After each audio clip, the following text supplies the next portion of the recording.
Hello, कैसे हैं आप सब। मैं आपका मेंटर और आप देख रहे हैं लर्निंग विदाउट रूल्स का एक नया और फ्रेश सेशन। आज हम यहाँ पर उपस्थित हुए एक बार फिर से द हिंदू के एडिटोरियल वोकैबुलरी के साथ। इस सप्ताह में ये पहला सेशन है क्योंकि सोमवार के दिन रक्षाबंधन था और उसके अगले दिन मैं यहाँ पर था नहीं, मैं शहर से बाहर था, जिस वजह से मैं सेशन तैयार नहीं कर पाया। अब यहाँ से फिर से ये सेशन कंटिन्यू रहेगा, इसलिए नोटिफिकेशन पर ध्यान बनाए रखिएगा और सेशन को छोड़िएगा नहीं। ये सेशन कई मायनों में आपके लिए बहुत ज्यादा फायदेमंद है। तो चलिए सेशन की शुरुआत करते हैं, लेकिन उससे पहले जो लोग इस चैनल पर नए हैं और वैसे पुराने लोग जिन्होंने अब तक चैनल को सब्सक्राइब नहीं किया है, तो चैनल को सब्सक्राइब कर लीजिए। बेल आइकन प्रेस करके नोटिफिकेशन को ऑल पर रखिएगा ताकि यहां से जो भी वीडियो अपलोड की जाए वो आपसे मिस ना हो, उसकी सूचना आपको समय से मिले। लाइक और शेयर करने में कंजूसी नहीं कीजिएगा।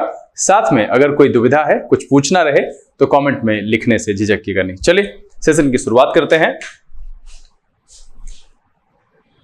लर्निंग विदाउट रूल्स के सेशन में एक बार फिर से आप सबका तहे दिल से स्वागत है। उम्मीद है आप सब तैयार होंगे। तो चलिए सेशन का पहला वर्ड आपके सामने रखते हैं। ये आज ही के एडिटोरियल का है। जो पहला वर्ड है वो है लैक्स। ये एडजेक्टिव की तरह इस्तेमाल होता है। इसका जो पार्ट्स ऑफ स्पीच है वो एक एडजेक्टिव है। विदाउट मच केयर, अटेंशन और कंट्रोल, मतलब है कि लापरवाह या ढीला से, जहां पर कि ज्यादा केयर ना हो, अटेंशन ना हो, कंट्रोल ना हो, उसके लिए हम लैक्स का इस्तेमाल कर सकते हैं। सिनोनिम की बात करें तो रेमिस, स्लेपसॉर्ड एंड नेग्लिजेंट। क्या है? रेमिस, स्लेपसॉर्ड एंड नेग्लिजेंट। एंटोनिम की बात करें तो firm, stern, austere and careful. ठीक है, ऑस्टियर एंड केयरफुल इसके एंटोनिम्स के तौर पर इस्तेमाल करेंगे। लैक्स का मतलब क्या है? लापरवाह, यानी अगर साधारण शब्द के साथ इसको हम सब्स्टिट्यूट करें तो केयरलेस से हम लैक्स को सब्स्टिट्यूट कर सकते हैं। मतलब है केयरलेस की जगह पर आप लैक्स का इस्तेमाल। यहां पर क्या लिखा हुआ है? विदाउट मच केयर, अटेंशन और कंट्रोल। लैक्स का मतलब है लापरवाह या ढीला। जो अगला शब्द है वो है एबिस्मल। ये भी एक एडजेक्टिव की तरह प्रयोग होता है। एबिस्मल का जो पार्ट्स ऑफ स्पीच है ये भी एक एडजेक्टिव है। एबिस्मल का मतलब होता है वेरी बैड और वेरी पोर क्वालिटी और वेरी डीप। मतलब है कि बहुत खराब से बहुत गहरे, अथाह से सेंस लेते हैं। बहुत ही खराब, अगाध और अथाह से इसका सेंस लेते हैं। सिनोनिम की बात करें ऑफुल, डिप्लोरेबल एंड ड्रेडफुल। ये सब इस सेंस में लिया गया है, इस सेंस में नहीं लिया गया। मैंने पहले भी आपको कहा है कि जब भी मैं एंटोनिम्स सिनोनिम्स आपके सामने रख रहा हूं तो ब्रैकेट में कई बार एक शब्द के दो मीनिंग होते हैं, वो दो अलग अलग तरीके से प्रयोग होता है। तो आप उसको मिलाइएगा जरूर कि वो किस संदर्भ में उसका सिनोनिम और एंटोनिम है, अन्यथा आपसे गलती हो जाएगी। तो यहां पर जो वेरी बैड और वेरी पुअर क्वालिटी है उसके लिए है ऑफुल, डिप्लोरेबल एंड ड्रेडफुल का इस्तेमाल किया गया है। सुपर्ब, लवली एंड वंडरफुल, मतलब है इस सेंस में इस्तेमाल किया गया। अगाध और अथाह के सेंस में यहां पर सिनोनिम और एंटोनिम नहीं रखा गया है। तो ध्यान से देखिएगा। अगला शब्द जो है वो है प्यूनिटिव। ये भी एक एडजेक्टिव की तरह इस्तेमाल होता है और इसका मतलब है कि इंटेंडेड एज अ पनिशमेंट और very harsh and that people find difficult to pay. मतलब है कि दंडात्मक से है, बहुत कठोर से है, जिसे झेलना कठिन हो, उसके लिए हम प्यूनिटिव कहते हैं। सिनोनिम की बात करें तो harsh, severe, draconian and austere. क्या है? Harsh, severe, draconian and austere का इस्तेमाल करेंगे। और एंटोनिम की बात करें तो lenient, easy, lax, mild and gentle. क्या हो जाएगा? Lenient, easy, lax, mild and gentle का प्रयोग हम इस सेंस में करेंगे। तो यहां पर जो पहले पेज पर तीन शब्द आए, पहला था लैक्स। लैक्स का मतलब है लापरवाह और ढीला। एबिस्मल का मतलब है बहुत ही खराब। दूसरा सेंस है अगाध या अथाह से। और जो तीसरा यहां पर जो वर्ड आया वो है प्यूनिटिव। इसका मतलब होता है दंडात्मक से, रिलेटेड टू पनिशमेंट है, इंटेंडेड एज अ पनिशमेंट, बहुत कठोर और जिसे झेलना कठिन हो। इस अर्थ में भी हम प्यूनिटिव का प्रयोग करते हैं। चले अगले पेज पर बढ़ें और अगला शब्द ले, यह है इंट्रिग। इंट्रिग नाउन और वर्ब दोनों तरीके से इस्तेमाल होता है। इसका मतलब है secret plans to do something, specially something bad, मतलब है षड्यंत्र रचना। अब देखिए यहां पर जो दो मीनिंग है, कौतूहल और गुप्त प्रेम संबंध, ये भी इसका मतलब होता है। तो मैंने जो यहां पर लिया है वो षड्यंत्र रचने के लिए जो सेंस है उसके अर्थ में लिया है। Secret plans to do something, specially something bad. लेकिन गुप्त प्रेम संबंध भी इंट्रिग का मतलब होता है, कौतूहल भी इंट्रिग का मतलब होता है। सिनोनिम की बात करें तो कॉन्स्पिरेसी कहेंगे, कॉल्यूजन कहेंगे, मैकेनेशन कहेंगे। ठीक है, और ये फिर से इस सेंस में लिया गया सिनोनिम है। एंटोनिम की बात करें तो ऑनेस्टी कहेंगे, ओपननेस कहेंगे, कैंडर कहेंगे एंड लॉयल्टी कहेंगे। और मैं आप सबसे जानना चाहूंगा कि ये कैंडर इसका मीनिंग क्या होता है आप कमेंट में लिख करके मुझे बताइएगा जरूर कि कैंडर को हम किस सेंस में इस्तेमाल करते हैं, क्योंकि ये मैंने आपको कई बार बताया है। तो यहां पर क्या है, इंट्रिग का मतलब है षड्यंत्र रचना, कुतूहल और गुप्त प्रेम संबंध से। सिनोनिम जो मैंने लिया है वो षड्यंत्र रचने के आधार पर लिया है, कॉन्स्पिरेसी, कोल्यूजन एंड मैकिनेशन। एंटोनिम की बात करें तो ऑनेस्टी, ओपननेस, कैंडर एंड लॉयल्टी। चलिए अगला जो शब्द है वो है फ्लैसिड। फ्लैसिड एक एडजेक्टिव की तरह प्रयोग होता है और फ्लैसिड का मतलब है soft and weak, not hard. कमजोर और ढीला के सेंस में हम फ्लैसिड का इस्तेमाल करते हैं। सिनोनिम कहें तो soft, loose, flabby and slack. क्या कहेंगे, soft, loose, flabby and slack. Antonym की बात करें तो firm, taut, rigid, stiff and hard. क्या है, firm, taut, rigid, stiff and hard. अगला जो शब्द है वो है अटेन्युएट। अटेन्युएट वर्ब की तरह इस्तेमाल होता है। अटेन्युएट का मतलब होता है to make something weaker, smaller और लेस इफेक्टिव। मतलब है किसी भी चीज को कमजोर करना, छोटा करना या लेस इफेक्टिव करने के लिए हम इस्तेमाल करेंगे अटेन्युएट, और इसका मतलब होता है कम करना या कमजोर होने से। सिनोनिम की बात करें तो decrease, diminish, lessen and weaken करेंगे। एंटोनिम की बात करें तो increase, add, assist, help and expand, है ना। अटेन्युएट का मतलब होता है कम करना और कमजोर होने से। यहां पर जो शब्द आया इस पेज पर, पहला इंट्रिग मतलब होता है षड्यंत्र रचना, कुतूहल और प्रेम संबंध से, गुप्त प्रेम संबंध से। फ्लैसिड का मतलब होता है कमजोर या ढीला से, और अटेन्युएट का मतलब होता है कम करना या कमजोर होने से। चले अगला जो शब्द है वो है एक्रेडिटेड। एक्रेडिटेड एडजेक्टिव की तरह इस्तेमाल होता है, और एक्रेडिटेड का मतलब होता है ऑफ अ पोर्शन, ऑर्गेनाइजेशन और कोर्स ऑफ स्टडी के लिए है, ऑफिशियली रिकॉग्नाइज्ड और ऑथराइज्ड। मतलब है मान्यता प्राप्त से है, अधिकृत, प्रमाणित और मान्यता प्राप्त इसका सेंस है। अगर हम सिनोनिम की बात करें तो सर्टिफाइड कहेंगे, एंडोर्स्ड कहेंगे, ऑथराइज्ड कहेंगे। एंटोनिम की बात करें तो प्रोहिबिटेड, रिजेक्टेड एंड फॉरबिडन। क्या हो जाएगा, prohibited, rejected and forbidden. Accredited का मतलब है अधिकृत, प्रमाणित और मान्यता प्राप्त। अगला जो शब्द है वो है रेशनल। रेशनल नाउन की तरह इस्तेमाल होता है। रेशनल का मतलब है द रीजन और intention that causes a particular set of beliefs or action। मतलब है तर्क का आधार, तर्काधार, मूलाधार, कारण विवरण। मतलब किसी भी मान्यता के नीचे जो एक इंटेंशन है, जो रीजन है, जो कारण है, उसके लिए हम कहते हैं रेशनल। सिनोनिम कहें तो बेसिस, लॉजिक, रीजनिंग और सेंस। एंटोनिम की बात करें तो एब्सर्डिटी, ल्यूनेसी एंड नॉनसेंस। क्या हो जाएगा, एब्सर्डिटी, ल्यूनेसी एंड नॉनसेंस इसके एंटोनिम के तौर पर इस्तेमाल किया जा सकता है। रेशनल का मतलब है तर्काधार, मूलाधार या कारण विवरण। अगला जो है वो है कॉर्पस। ये एक एडजेक्टिव की तरह इस्तेमाल होता है, collection of single writers work और of writing about a particular subject. मतलब है पुस्तक संग्रह, ग्रंथ या संग्रह से लेते हैं। सिनोनिम की बात करें तो कलेक्शन, कंपाइलेशन कहेंगे। एंटोनिम की बात कहें तो पार्ट कहेंगे, डिसऑर्डर कहेंगे एंड पोर्शन कहेंगे। पार्ट, ऑर्डर एंड पोर्शन, ये कई अर्थों में इसके एंटोनिम के तौर पर इस्तेमाल किया जा सकता है। तो यहां पर जो कॉर्पस है इसका मतलब है पुस्तक संग्रह, ग्रंथ संग्रह या संग्रह से। रेशनल का मतलब है तर्काधार, मूलाधार या कारण विवरण से। एक्रेडिटेड का मतलब है अधिकृत, प्रमाणित और मान्यता प्राप्त से। चले हम बढ़ते हैं अगले पेज पर। अगला जो शब्द है वो है यूजुफ्रक्ट, है ना। यूजुफ्रक्ट एक नाउन की तरह इस्तेमाल होता है। यूजुफ्रक्ट का मतलब होता है the legal right to use someone else property temporarily and to do keep any profit made from it, है ना। And to keep, to do नहीं, to keep any profit made from it.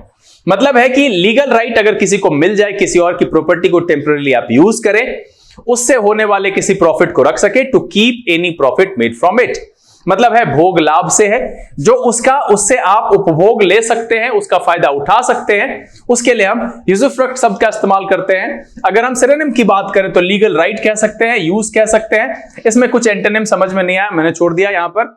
इसका सीधा सीधा मतलब है उपयोग करने से, लेकिन ये लीगल राइट होता है। और ये जो एडिटोरियल में वर्णित था वो वक्फ बोर्ड वाले जो आर्टिकल था उससे रिलेटेड कहीं पर ये जानकारी थी कि भाई उसको लीगल राइट मिलता है, टेम्पररी आप उसको यूज करें, उससे अगर कोई प्रॉफिट बने तो आप उसको रख ले, ठीक है, उसके लिए हम कहते हैं यूजुफ्रक्ट। अगला जो शब्द है वो है एंडो। ये एक वर्ब की तरह इस्तेमाल होता है और इसका जो मतलब है to give a large sum of money to a school, college और अनदर इंस्टीट्यूशन। मतलब है दान देने से या सहायतार्थ देने से। तो इसके सिनोनिम के तौर पर कहें तो बेस्टो कहेंगे, एम्पावर कहेंगे, डोनेट कहेंगे। एंटोनिम की बात करें तो रिसीव कहेंगे, ड्रॉ कहेंगे, स्ट्रिप कहेंगे एंड डिप्राइव कहेंगे। तो इसके एंटोनिम के तौर पर receive, draw, strip and deprive का इस्तेमाल करेंगे। सिनोनिम की बात करें तो बेस्टो, एम्पावर एंड डोनेट का इस्तेमाल करेंगे। तो एंडो का मतलब होता है दान देना या सहायतार्थ देने से। अगला जो शब्द है वो है किथ। आपने पढ़ा होगा किथ एंड किन, बहुत ही जाना पहचाना शब्द है। इसका मतलब होता है family of friends and neighbours and relatives. ये एक नाउन की तरह इस्तेमाल होता है, मतलब होता है परिचित। सिनोनिम की बात करें फैमिली, रिलेटिव, ब्लड कहेंगे। एंटोनिम की बात करें तो स्ट्रेंजर, एलियन एंड फॉरेनर का इस्तेमाल कर सकते हैं यहां पर। तो इस पेज पर जो 3 शब्द आए, यूजफ्रुक्ट का मतलब होता है लीगल राइट और यूज, मतलब है भोग लाभ। The legal right to use someone else property temporary and to keep any profit made from it, usufruct कहते हैं, मतलब सीधा सीधा यूज कह लीजिए। एंडो का मतलब होता है दान देना या सहायता देने से, एंड किथ का मतलब होता है आपके परिचित से। चलिए अगले पेज पर बढ़े। प्रीवी, प्रीवी जो शब्द है ये एक एडजेक्टिव की तरह इस्तेमाल होता है। प्रीवी का मतलब होता है sharing in the knowledge of something secret और प्राइवेट, मतलब है गुप्त, अंतरंग से गुप्त जानकारी संबंधित। और शौच घर के लिए भी हम इस्तेमाल करते हैं प्रीवी शब्द का। प्रीवी शब्द का इस्तेमाल गुप्त और अंतरंग के लिए तो किया जाता है, शौच घर के लिए भी प्रीवी शब्द का प्रयोग होता है, इसलिए मैंने डाल दिया। सिनोनिम कहेंगे कोवर्ट कह सकते हैं, कॉन्फिडेंशियल कह सकते हैं, प्राइवेट कह सकते हैं। मैंने गुप्त, अंतरंग और गुप्त जानकारी से रिलेटेड सिनोनिम रखा है। एंटोनिम की बात करें तो ओपन, पब्लिक एंड क्या है, अनकंसील्ड। ओपन, पब्लिक एंड अनकंसील्ड, ये इसके एंटोनिम के तौर पर इस्तेमाल किया जा सकता है। तो प्रीवी का मतलब गुप्त और अंतरंग होता है, शौच घर भी होता है। अगला जो शब्द है वो है एयर। एयर नाउन की तरह इस्तेमाल होता है और एयर का मतलब होता है the person with the legal right to receive, inherit money, property और a title when the owner dies, मतलब उत्तराधिकारी से होता है। एयर का मतलब क्या होता है, उत्तराधिकारी से। सिनोनिम कहे सक्सेसर कह सकते हैं, इनहेरिटर कह सकते हैं एंड लेगेटी कह सकते हैं। क्या कह सकते हैं, सक्सेसर, इनहेरिटर एंड लेगेटी कह सकते हैं। एंटोनिम की बात करें तो प्रेडेसेसर है ना, प्रिकर्सर, एंटेसेडेंट, आप इसको भी रख सकते हैं, मैंने उसको लिखा नहीं है। एंटेसेडेंट का मतलब भी होता है पहले वाला, तो उत्तराधिकारी बाद वाला होता है, एंटेसेडेंट पहले वाला, तो इसलिए उसको आप इसको रख सकते हैं। तो एयर का जो एंटोनिम है वो है प्रेडेसेसर और प्रिकर्सर। सिनोनिम की बात करें सक्सेसर, इनहेरिटर और लेगेटी। चलिए अगला जो है वो है गैम्बिट। गैम्बिट नाउन की तरह इस्तेमाल होता है, उसका मतलब होता है a thing that somebody does or something that somebody says at the beginning of a situation or conversation that is intended to give them some advantage, मतलब होता है चाल से जो आप चलते हैं। a thing that somebody does or something that somebody says at the beginning of a situation or conversation that is intended to give them some advantage, मतलब आप कुछ ऐसा कहें करें जिससे आपको कुछ लाभ मिले, मतलब चाल के सेंस में, शतरंज में जो हम चाल चलते हैं उसको हम गैम्बिट। सिनोनिम कहें तो stratagem, tactic, plan and move. Antonym यहां पर मुझे कुछ उचित लगा नहीं, चाल, stratagem, tactic, plan and move हम इसके सिनोनिम के तौर पर इस्तेमाल करते हैं। तो यहां पर जो शब्द आया मेरा पहला प्रीवी है, गुप्त, अंतरंग, गुप्त जानकारी, शौच घर के लिए भी इस्तेमाल करते हैं। एयर का मतलब है उत्तराधिकारी से और गैम्बिट का मतलब है चाल से। चलिए बढ़ते हैं अगले पेज पर, और अगला जो है वो है इनकर्जन। इनकर्जन नाउन की तरह इस्तेमाल होता है a sudden attack by foreign armies etc usually across international borders। incursion का मतलब क्या होता है, sudden attack by foreign armies etc usually across international borders, मतलब घुसपैठ, छापा या आक्रमण से होता है। सिनोनिम की बात करें इन्वेजन कह सकते हैं, रेड कह सकते हैं, अटैक कह सकते हैं, इंट्रूजन कह सकते हैं। एंटोनिम की बात करें तो रिट्रीट कह सकते हैं, डिफेंस कह सकते हैं, सरेंडर कह सकते हैं। यहां पर देखिए ये जो है इसका नजदीकी वाला होता है, एग्जैक्ट कभी कभी नहीं होता है, तो सेंस के हिसाब से एंटोनिम्स और सिनोनिम्स रखा जाता है। तो यहां पर घुसपैठ, छापा और आक्रमण। सिनोनिम की बात करें तो invasion, red, attack and intrusion. Antonym की बात करें तो रिट्रीट, डिफेंस एंड सरेंडर। चलिए अगला जो शब्द है वो है एल्बियट। एल्बियट कंजंक्शन है और इसका मतलब होता है ऑल्दो और डिस्पाइट द स्टेटेड थिंग, मतलब है यद्यपि से इसका सेंस करते हैं। सिनोनिम की बात करें तो दो, ऑल्दो कह सकते हैं, बट कह सकते हैं। एंटोनिम यहां पर नहीं पॉसिबल था, मैंने लिखा नहीं। अगला है टैसिट। टैसिट एक एडजेक्टिव की तरह इस्तेमाल होता है और इसका जो मतलब है understood without being expressed directly और नॉट एक्सप्रेसिंग और टॉकिंग अबाउट समथिंग डायरेक्टली और ओपनली, मतलब होता है कि अनुक्त से या मौन से, मतलब जो कुछ भी उक्ति करके, बोल करके नहीं कही गई हो, मौन से हो। टैसिट का मतलब होता है understood without being expressed directly और नॉट एक्सप्रेसिंग और टॉकिंग अबाउट समथिंग डायरेक्टली और ओपनली, मतलब है टैसिट। अगर हम सिनोनिम की बात करें तो साइलेंट, अनस्पोकन एंड इम्प्लिसिट। और एंटोनिम का मतलब है, अगर हम एंटोनिम यहां पर रखें तो एक जो अंतर्निहित है, इम्प्लिसिट कहेंगे तो उसका एक्सप्लिसिट हो जाएगा, ओवियस हो जाएगा, एक्सप्रेस हो जाएगा। जो मौन है वो ओवियस यहां पर उसके एंटोनिम के तौर पर इस्तेमाल होगा। एक्सप्रेस कहने का मतलब ये, वो भी उसके एंटोनिम के तौर पर इस्तेमाल होगा। तो टैसिट का मतलब होता है understood without being expressed directly. तो यहां जो सिनोनिम होगा साइलेंट, अनस्पोकन, इम्प्लिसिट। एंटोनिम होगा एक्सप्लिसिट, ओवियस एंड एक्सप्रेस। तो इस पेज पर जो 3 आए, इंक्रोजन का मतलब होता है घुसपैठ, छापा और आक्रमण से। एल्बियट का मतलब यद्यपि यानी ऑल्दो से होता है, एंड टेसिट का मतलब होता है मौन से। ठीक है, चलिए अगला जो शब्द है वो है एक्वियस। एक्वियस एक वर्ब की तरह इस्तेमाल होता है। एक्वियस का मतलब होता है टू एक्सेप्ट और agree to something often unwillingly, मतलब है सहमति देना, बिना विरोध किए स्वीकार कर लेना। एक्वियस के सिनोनिम के तौर पर कहें तो एग्री कह सकते हैं, एसेंट कह सकते हैं, कंसेंट कह सकते हैं। एंटोनिम कहें तो डिसेंट, रिफ्यूज एंड रिजेक्ट कहेंगे। क्या कहेंगे? Dissent, refuse and reject. अगला जो शब्द है वो है कॉन्स्क्रिप्ट। ये वर्ब और नाउन दोनों तरीके से इस्तेमाल हो सकता है। इसका जो पार्ट्स ऑफ स्पीच है ये वर्ब और नाउन दोनों है। To make somebody join the army, navy और एयरफोर्स, और to force someone to work as a member of a group, मतलब है किसी को जबरदस्ती जो है वो आर्मी, नेवी और एयरफोर्स में जो सेवा देने की मजबूरी होती है, जबरदस्ती होती है, forceful. To make somebody join the army, navy और एयरफोर्स, और to force someone to work as a member of a group. यहां पर है अनिवार्य भर्ती करने से और जबरन भर्ती किए गए सैनिक की बात कर रहा है। कॉन्स्क्रिप्ट का मतलब होता है अनिवार्य भर्ती से या जबरन भर्ती किए गए सैनिक से। सिनोनिम क्या है? ड्राफ्टी, रिक्रूट एंड इंडक्टी, है ना? ड्राफ्टी, रिक्रूट एंड इंडक्टी से। एंटोनिम की बात करें तो volunteer, muster out and discharge. भर्ती किया तो मुक्त कर दिया, डिस्चार्ज करने का volunteer, muster out and discharge इसके एंटोनिम के तौर पर इस्तेमाल होगा। अगला जो शब्द है वो है रिलेंट। रिलेंट वर्ब की तरह इस्तेमाल होता है to finally agree to something that you had refused, मतलब है फाइनली किसी चीज को मान लेना जिसको कि आपने नकार दिया था, यानी ढीला पड़ने से, नरम पड़ जाने से है। सिनोनिम की बात करें तो सकम, कैप्टुलेट और कंसीड। एंटोनिम की बात करें तो resist, fight, oppose and contain. क्या है? Resist, fight, oppose and contain relent के एंटोनिम के तौर पर इस्तेमाल हो सकता है। सिनोनिम सकम, कैपिटुलेट और कंसीड। यहां जो 3 शब्द आए, एक्वियस मतलब होता है सहमति देना, बिना विरोध के स्वीकार करना। कॉन्स्क्रिप्ट का मतलब होता है अनिवार्य भर्ती करना या जबरन भर्ती किया गया सैनिक। रिलेंट का मतलब होता है ढीला पड़ने या नरम पड़ने से। ठीक है, चलिए इस सेशन का जो आखिरी शब्द है वो है क्विड प्रो क्यो। ये एक नाउन की तरह इस्तेमाल होता है और इसका मतलब होता है the act of doing something in exchange for something of equal value, मतलब है कुछ के बदले कुछ, है ना? ये अक्सर बिजनेस वगैरह में होता है। तो एक्सचेंज कह सकते हैं, स्वैप कह सकते हैं एंड बार्टर कह सकते हैं इसके सिनोनिम के तौर पर। एंटोनिम कहें तो एक ऐसा ही है प्रो बोनो पब्लिको गिफ्ट, है ना? प्रो बोनो पब्लिको का मतलब है फॉर द पब्लिक गुड, मतलब फॉर द पब्लिक गुड का मतलब है जो पब्लिक के लिए बेहतर है। तो यहां पर एक्सचेंज का कोई मतलब ही नहीं है।